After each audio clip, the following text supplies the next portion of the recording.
Shalom and welcome to the European Report here in the European Parliament, in the heart of the European Union. And in today's programme, we'll be discussing the recent anti-Semitic attack on the Jewish synagogue in Germany and asking what can be done to make our streets safe in Europe for Europe's Jewish community. And in this programme, I'll be joined by Thomas Sandel, the founder and director of the European Coalition for Israel, as well as Katrina von Schnoblein, the EU's coordinator for combating anti-Semitism, and also David Liga, who's a Swedish MEP. So welcome to the programme. Thank you.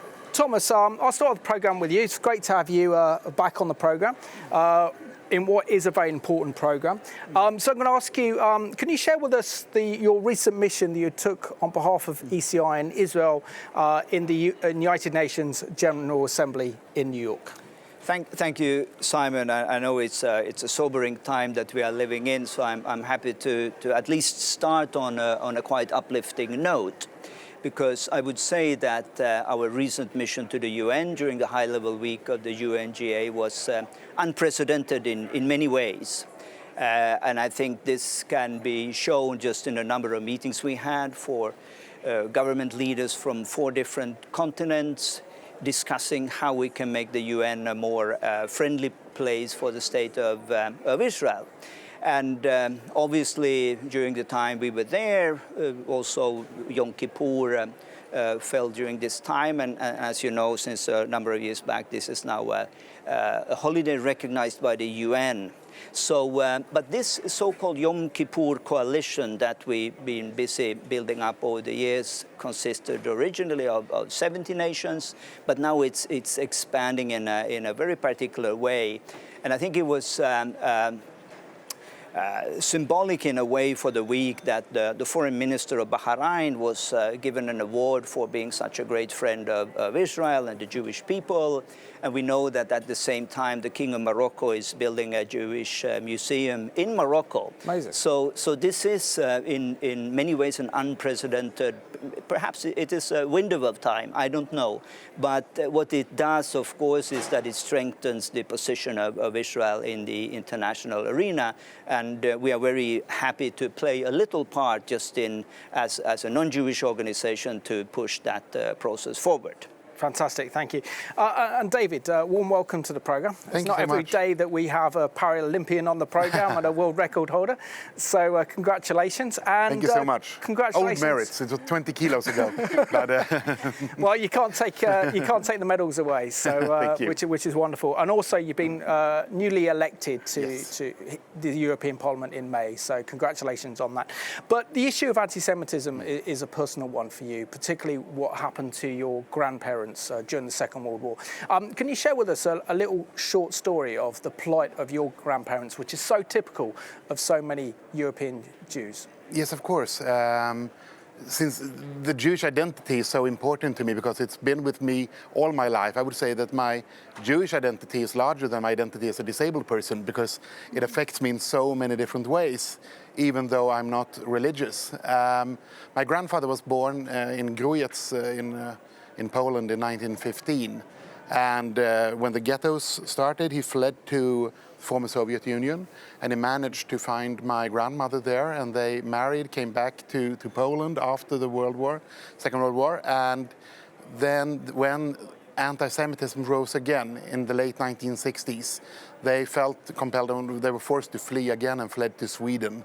And I never considered it to be so vital important. I knew we didn't have a big family because only 3 people survived, but for me, it was natural. One day that really affected me was the day that when I, as a Paralympian, published my book. I had a book release, and for him, that was the greatest moment, and I never understood that beforehand, because when the name Lega was on a book, Hitler had failed. Yeah, absolutely. And that really moved me in a way that I didn't consider possible, because it was such a different aspect that I never considered, that someone wanted to obliterate the name. And to preserve that was the biggest success for him, which meant that he had managed to save his family. Incredible. So thank you so much for sharing that incredible story with us, David. And Katrina, it's an absolute honour for us to have you back on this programme. It shows how important this programme is, and I know that you've won so many friends in the Jewish community for your courageous work that you've been doing on behalf of the Jewish community to combat anti-Semitism. But sadly, we see another terror attack take place on European soil, this time an attack on a Jewish synagogue in which 2 people were murdered. Could have been a lot worse had the neo-Nazi entered the synagogue and killed those 80 worshippers there to remember the most solemn day in the Jewish calendar, which is Yom Kippur. What are your thoughts on the latest terrorist attack to hit the Jewish community and also the neo-Nazi component that was the motivation behind this attack? Yes, I think one cannot overestimate the shock that this brings to European Jewry, not just for those who were in the synagogue, but for Jews across Europe, because even secular, very secular Jews go to the synagogue on Yom Kippur, and a lot of them interrupted their Yom Kippur for the first time in their lives. Some synagogues say suddenly there was police everywhere outside our synagogue as a reaction to what was happening in Halle. And I think for many years to come, people will look back and say, do you remember last year? Do you remember 5 years ago? Do you remember 10 years ago? So this is something that goes very deep, and I think we have to be aware of this. Now, with regards to the threats, the terrorist threats, there has been a lot of improvement. We are taking terrorist threats from the left as from the Islamist extremists as serious as the neo-Nazi extremism and white supremacists. In a way, what we saw in the US with Pittsburgh and Poway has come here to Europe. And it is something that as is being tackled on all different kinds of levels, but it is very difficult when it comes to these individual persons. We know that security is the number one issue, has been the number one issue for a long time for the Jewish community, and therefore we have actually acted in a lot of different levels. One has been that the declaration that the European Council adopted in December last year started with the need for an increase of security, with the commitment of all member states to increase the security of Jewish premises.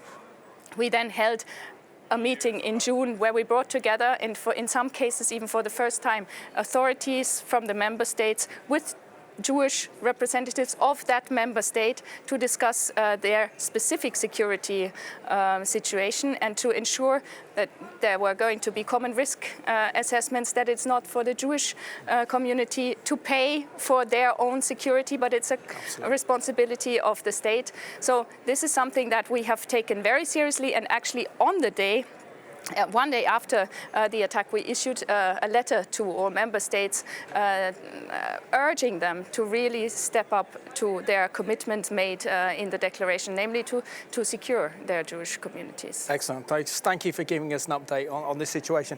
And, Thomas, what are your thoughts on this shocking terror attack on Europe's Jewish community? And particularly our thoughts and our prayers are with the Jewish community in Germany who are going through this fear right now. What policies do you think can be put in place that can help make the Jewish community across Europe feel much safer? And how is ECI leading this initiative?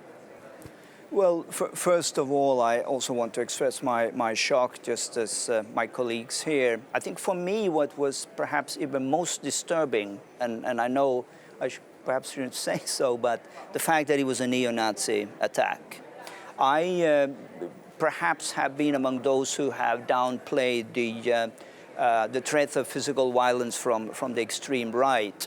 And I think statistics so far has tended to prove that point. But to see approaching the 75th anniversary of the liberation of Auschwitz and the end of the Shoah, to see on German soil a neo-Nazi denying the Holocaust, explaining why he did it, to say it's all the problems in the world is because of the Jews. I mean, this makes me very disturbed. And I think for me personally, it underscores the fact that we really need to look very carefully at what is happening in extreme right-wing environments in Europe. At the same time, I'm also worried that on a German government level, I don't think that this threat has been taken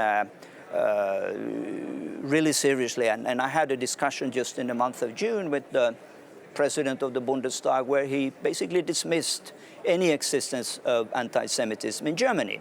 And I remember how troubled I was when I was traveling back to Helsinki, and I said, you know, how can this be?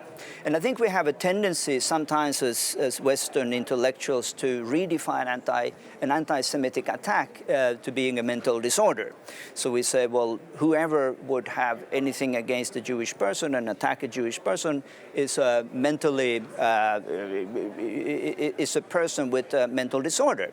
So we don't name anti-Semitism, Jew hatred as a current existential threat to our societies and to the European Jewry. And I think this should be the last wake-up call, not only for Germany, but for the whole of Europe, to see that this is still a threat.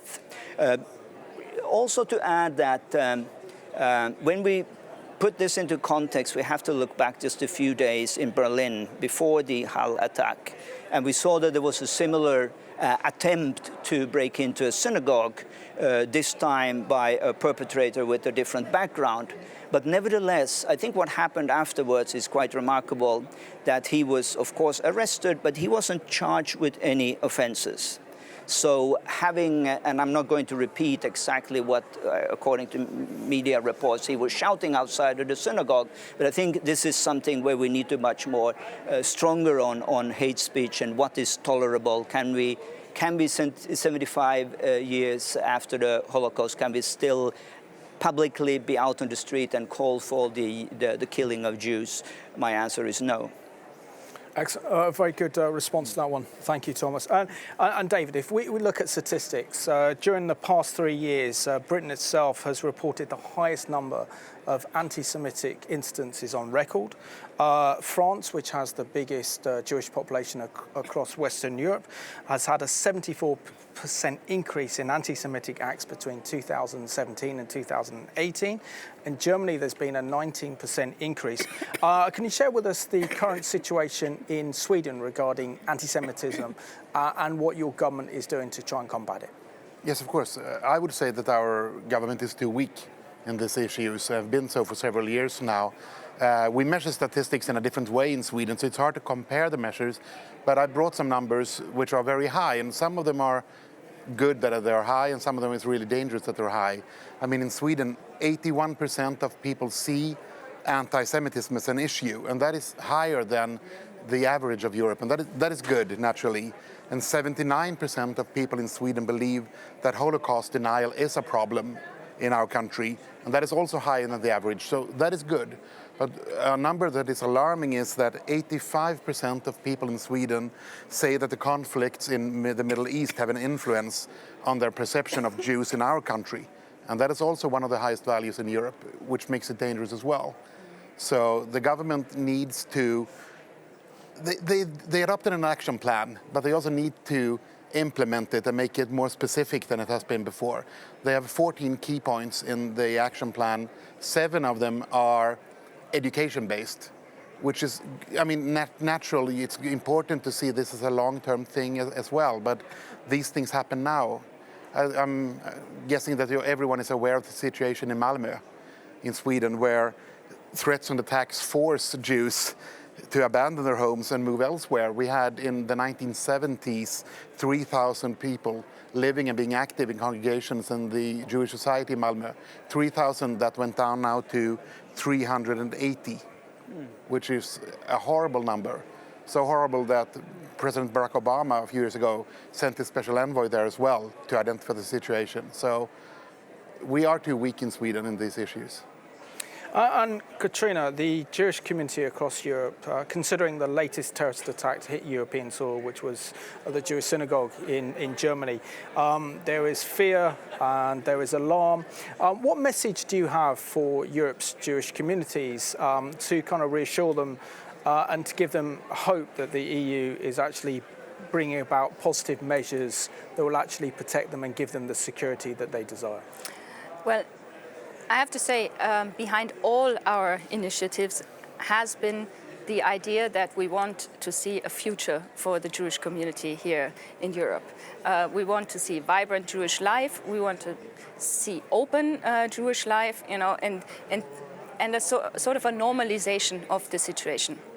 And this has been behind all the resolutions and declarations, the adoption of the IRA definition, the initiatives on security, where we also offer member states financial support to secure places of worship, such as synagogues. So all of this gears towards that. Now, we know that all these declarations and resolutions don't help if we don't act. Absolutely. And therefore, the main issue now will be for member states to stick to the commitments they have made in all these resolutions, and to ensure that there will be police training, that there will be better data collection, so we know what's actually happening, that teachers will be trained, that curricula will be looked at, that security measures will be put in place together with the Jewish communities, all these different areas. And in the declaration, member states commit to creating a holistic strategy against anti-Semitism in the context of their general strategies against racism. And we think that by the end of 2020, hopefully all member states should have such action plans, start to put them into place. Of course, with some actions like, for example, security, they need to start immediately. And that has been the driver of the political level also of Commissioner Jourova and First Vice President Timmermans in this context, to ensure that there will be real change with the member states. And we're supporting them by regularly bringing together the member states with the Jewish community here in Brussels on specific topics. I already mentioned the one on security in June. Now we will have in December a working group meeting on education, where we will look at education of Jewish culture, because actually in our surveys, only 3% of Europeans say, I actually feel I know Jewish culture very well, which is very low. We want to show also what is possible in terms of educating about anti-Semitism and about the Shoah, of course. So we offer them instruments that are out there, best practices, things that are already happening. Nobody has to reinvent the wheel. There are action plans already in place in some countries. But what we need, I think, is this holistic approach to see what is happening in the different areas and how can we improve it and how can we learn from each other in order to ensure that really, indeed, some years down the road, these security measures will no longer be necessary because the Jewish community is safe. Excellent. Thank you very much for giving us an update. And Thomas, here we are in Belgium, and in Belgium as well as France, we see that there are paratroopers with machine guns that are outside Jewish synagogues, outside Jewish museums, outside Jewish schools, and to enter into a Jewish school is more like a fortress. In light of that these security measures are okay in the short term, but in the long term, they don't do anything to reassure Europe's Jewish community, particularly as we see the latest terrorist attack. But the big question I have to ask is, does European Jewry have a future in Europe? Simon, I would like to rephrase that question into asking, does Europe have a future if we lose the fight against anti-Semitism? If Jews in Europe don't feel that they have a future in Europe, does Europe have a future? The obvious answer is no. And this is why we as an organization have called upon the President-elect Ursula von der Leyen to, as the first measure, having been installed as President November 1st, to call together a crisis summit on the rise of anti-Semitism in Europe. And I think because this poses an existential threat to the very soul of Europe. And I think it would be a very appropriate way to start that 5-year term. Let me also then say that the very existence of European Coalition for Israel also goes back to a similar crisis summit in 2004 by then Commission President Romano Prodi. Of course, in 2004, I would have dreamt or liked to see that 16 years later, things would be different. Perhaps this is our last chance to get things right. And I can only repeat what Katharina von Schnobein already said, the time to act is now. Katrina, this autumn we've remembered the 80th anniversary of the start of the Second World War. This January is going to be the 75th anniversary of the liberation of Auschwitz. In light of this, we have record levels of anti-Semitism across Europe. Do you think that European Jewry has a future on this continent if we see the continuation of anti-Semitic terror attacks as we're seeing now? Now, we have not denied at all the threat and also the fears that we can see among the Jewish community. We believe, and this has been said repeatedly by the leadership of the political leadership of the European Commission, that Europe without Jews doesn't have a future. So we have always argued that therefore the fight against anti-Semitism is not the responsibilities of the Jews. It's the responsibility of the institutions, of the governments, of the parliaments, of civil society to stand up for what is dear to us, namely a diverse, democratic, open society in which all different kinds of minorities can also thrive. And there is this saying, it starts with the Jews, it doesn't stop there. I think this is what we have seen. The Jewish community has been under threat for very long and for far too long. And measures are being put in place. It's not that nothing has happened, but much more needs to happen. But there are spillover effects to other communities. There are also attacks on mosques, on churches in some countries as well. So it's not limited, but it means that there is this poison is spreading throughout society. And I think one thing where we can all help to change the situation is to speak up whenever we see Absolutely. Hatred and hateful speech against any kind of group. Yeah, because in the end, everyone has the right to and should have the right to live in Europe the way they want to live, as long as they are within the limits of the law. And so I would call upon everybody to speak up whenever, it costs a bit of civil courage, but this will in the end change society. And we will have a society where it's not about tolerance, it's about respect towards somebody who's different. Excellent. And, David, we're seeing that today the anti-Semitism is coming from different forms, whether that is from neo-Nazi on the far right to Islamists to the far left. But what is the European Parliament doing, and what role can the European Parliament play in trying to combat anti-Semitism, but also reassure Europe's precious Jewish community? I just want to say I totally agree with what you have said today. It's so important to see this as a whole image. It's not only about the Jews, it's about all the minorities. I believe that we need to continue our efforts, and just as Katarina said, a lot of the legislation was in place last term, and that is good. Now it's the time for implementation. That's what we need to do. And to be able to do that, we also need to have the organization that can actually make the controls and to see that everything is working. One thing that is worrying me a little bit is that the issue of anti-Semitism is spread over several different commissioners and not under one person, which doesn't have to be a good thing. It's not natural. So if 3 people watch this one thing, that you have 6 eyes, it can be that 3 people forgets it as well. So it's really important to have a focus on anti-Semitism even during this term, and not only divide it. if we do one more resolution, I think that it needs to be more specific than the last one. I believe that it's time. I mean, look at BDS and look at to actually make a distinction between freedom of speech and hate speech. Absolutely. It's time to do that, and we need to do that.